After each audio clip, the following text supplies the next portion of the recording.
President Obama held his first press conference since winning a second term in office. The president addressed several issues, including two that are dominating attention in Washington: the fight over taxes and the scandal that led to the head of the CIA to resign. Randall Pinkston has a recap.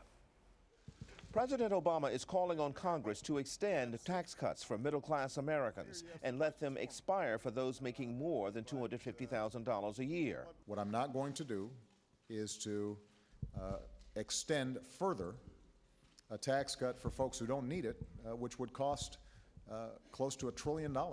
At his first news conference since his re-election, the president said voters agreed with him.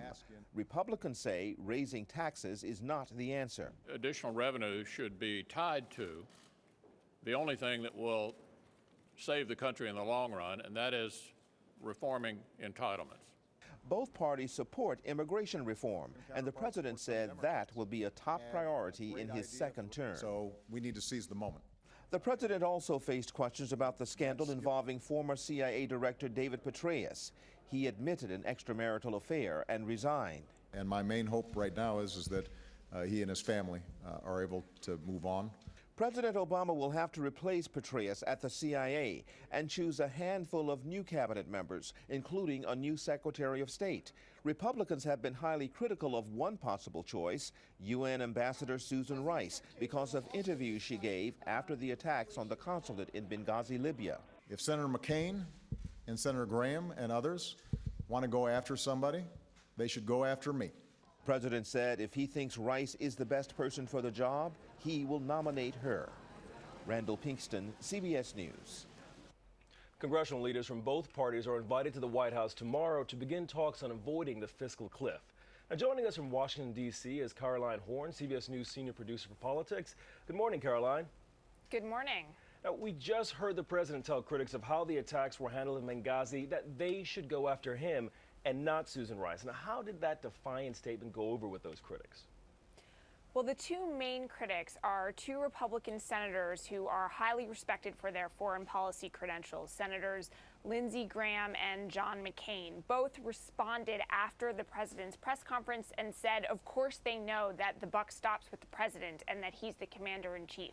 But their point is that just shortly after the attacks in Benghazi, UN Ambassador Susan Rice went on all of the Sunday shows, including CBS's Face the Nation, and made statements which turned out to be incorrect.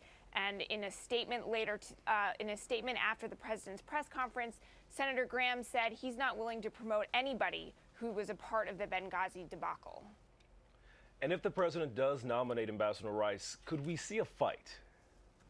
I think you're absolutely going to see a fight. And the question is that one that he wants to pick right now? He's got a lot of other things on his agenda and several other confirmations that he's going to have to move through the Senate. But what the president said in his press conference is that he has not determined who he wants to replace Secretary of State Clinton when she steps aside, but that he believes that Ambassador Rice has done exemplary work at the United Nations, and that if he determines that she is the best candidate for the Secretary of State position, he is going to nominate her.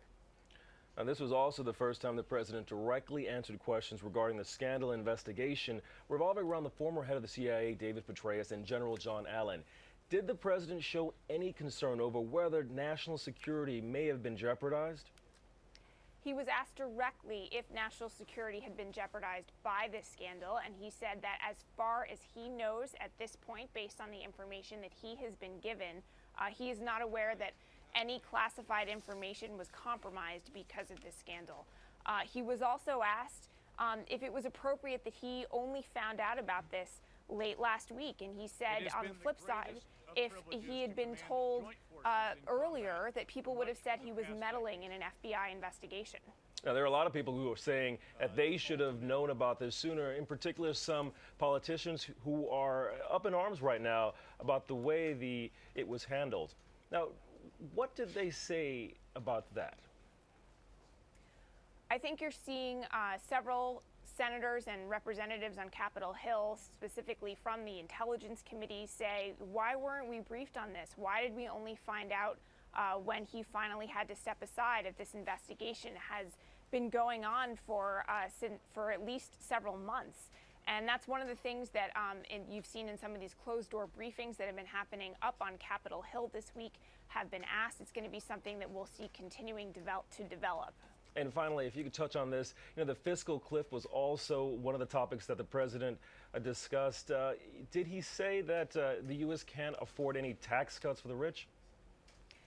That is his line in the sand. He is looking at the Bush tax cuts, which are set to expire at the end of the year, and he wants to see an extension of those tax cuts for the middle class, but he wants those tax cuts on the top 2%, those earners who make more than $250,000 a year. He wants to see those tax cuts expire, and he says that he has a mandate from the election to work for the middle class, and that means that wealthier Americans should pay more.